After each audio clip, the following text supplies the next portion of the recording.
আমি আপনার মাধ্যমে মাননীয় মন্ত্রীর কাছে জানতে চাই, বছরে একবার ইলিশ মাছ ধরা কিছুটা সময়ের জন্য বন্ধ থাকে। আমরা যাতে বেশি করে ইলিশ মাছ পাই সেজন্য বাংলাদেশে হাওর, খাল, বিলে যে মিঠা পানির মাছ থাকে, বৈশাখ মাসে অন্তত 15 দিন সেই মাছ ধরা বন্ধ করা যাবে কিনা সেটা মন্ত্রীর কাছে আমি প্রশ্ন রাখছি।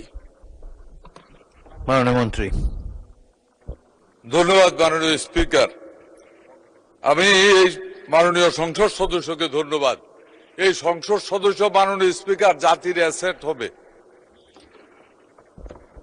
এই সরকার এই মুহূর্তে যা চিন্তা করছে মাননীয় স্পিকার, এই সংসদ সদস্য অগ্রিম তা চিন্তা করে ফেলতেছে। এদেরই প্রয়োজন আগামী দিনে জাতির জন্য। মাননীয় স্পিকার, মাননীয় স্পিকার, আপনি জানেন যে ইলিশ মাছের জন্য, ইলিশ মাছের বিশেষ করে যখন ডিম দেওয়ার সময় হয়, এই সময়টুকুতে সারা বাংলাদেশে ইলিশ মাছ ধরা বন্ধ থাকে এবং সেটা লম্বা সময়ের জন্য, প্রায় 2 মাসের জন্য বন্ধ করা হচ্ছে। এবং এই সময়ে যারা মৎস্যজীবী আছে, ইলিশ মৎস্যজীবী আছে, তারা যেন অভাবে না পড়ে, এই কারণে তাদেরকে ফ্রি চাল দেয়া হয়। মাননীয় স্পিকার, এবারে শুধু ইলিশ নয়, ইলিশ, নদী সহ সমুদ্রে পর্যন্ত এই মাছ ধরা নিষিদ্ধ করা হচ্ছে। বিশেষ করে লেস ডেপথ ওয়াটার যেটা আছে, যেখানে এই সিজনে ওই জাতীয় মাছগুলি পোনা দেয় এবং তখন যদি মাছ ধরা হয় তাহলে সমুদ্রেরও বিভিন্ন জাতের মাছের পোনা ধ্বংস হয়ে যায়, নষ্ট হয়ে যায়।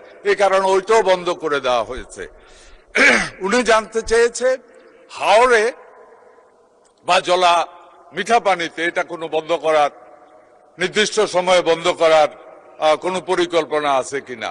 জি মাননীয় স্পিকার, এ ধরনের পরিকল্পনা আছে এবং এই সিজন থেকেই আমরা মিঠা পানিতে, মাননীয় স্পিকার, একদিন কত মিঠা পানির মাছ আছিল, নিজে হাতে খানিয়েছি, এত বড় বড় শিং মাছ ধরছি মাননীয় স্পিকার, আজকাল আর নাই, সারা নষ্ট হয়ে গেছে সব। টাকি মাছ, কই মাছ কিচ্ছু পাওয়া যায় না মাননীয় স্পিকার। এর কারণে একটাই, ন্যাচারাল যে ব্রিডিং আছে এটা ধ্বংস হয়ে গেছে।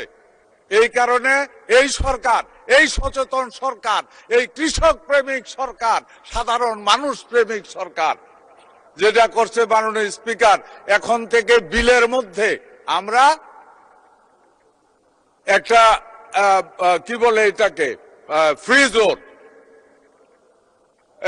অভয়াশ্রম, অভয়ারণ্য বা অভয়াশ্রম করা হইতেছে। অভয়ারণ্য এটা জলার ভিতরে, নদীর ভিতরে, খালের মধ্যে এবার থেকে অভয়ারণ্য করা হবে এবং সেখানে মাছ ধরতে দেওয়া হবে না। যেখানে মাদার মাছ যারা আছে তারা আশ্রয় নেবে, ডিম পারবে।